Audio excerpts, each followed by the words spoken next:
What if I told you? The very first world map wasn't just about geography. It was a mirror, reflecting how ancient people saw themselves, their gods, and their place in the universe. This is not just the story of maps. It's the story of how humanity tried to draw the face of the world. From cave walls to satellites, humans have always tried to make sense of their surroundings. But a world map? That's more than directions. It's a statement. It says, this is what we know. This is what we believe. This is who we are. But who was the first to attempt this? Where did the idea of mapping the entire world even come from? To answer that, we need to go back, way back.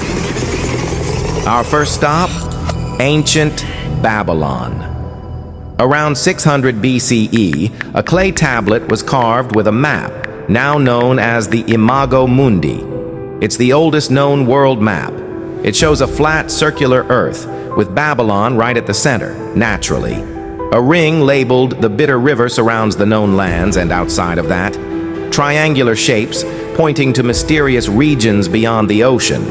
This wasn't just a map, it was cosmic belief, a view of the world where order sits at the center and chaos lurks at the edges. Then came the Greeks, pioneers of philosophy, science, and map-making. In the 6th century BCE, Anaximander drew one of the earliest maps based on observation. A few centuries later, Eratosthenes stunned the world by calculating Earth's circumference accurately and introduced latitude and longitude.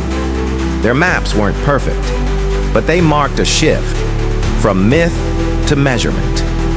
Still, like the Babylonians, the Greeks placed themselves at the center, because no matter how scientific it looked, maps were still political. Now let's cross to ancient China. There, maps were incredibly advanced. The UG2, engraved in 1137, showed rivers, cities, and even a grid system. It included over 5,000 place names, many accurate even by today's standards. But again, China sat firmly at the center of the world. Why? Because of the mandate of heaven, a belief that the emperor ruled all under heaven. Maps weren't just tools, they were proof of destiny.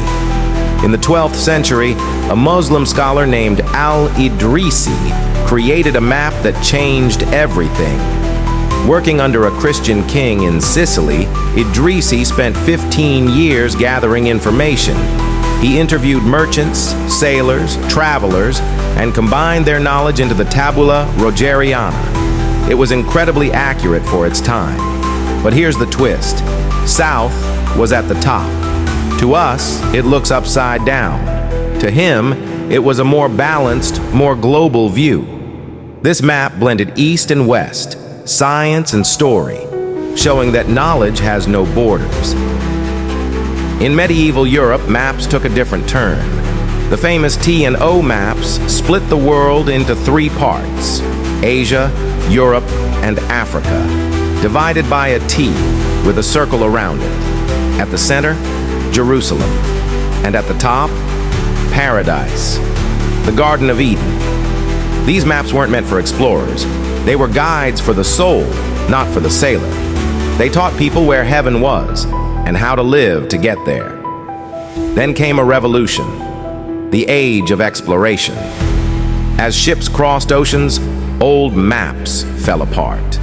New ones had to be drawn, fast. The Cantino planisphere in 1502 was one of the first to show the Americas, and in 1507, a German map maker named Waldseemüller made history. He drew the first map to use the name America, and he portrayed the world as 2 hemispheres. For the first time, Earth looked like a globe, and humans realized we were just beginning to understand it. From Babylon to Google Earth, every map tells a story, not just of where we are, but of who we are. The first world maps weren't just lines on clay or ink on parchment. They were reflections, of empires, faith, fear, and imagination. So next time you look at a map, ask yourself, are you seeing the world? Or are you seeing the story we chose to tell about it? If you love uncovering the stories behind the inventions that changed our world, hit that subscribe button. This is History Meets Innovation, and we're just getting started.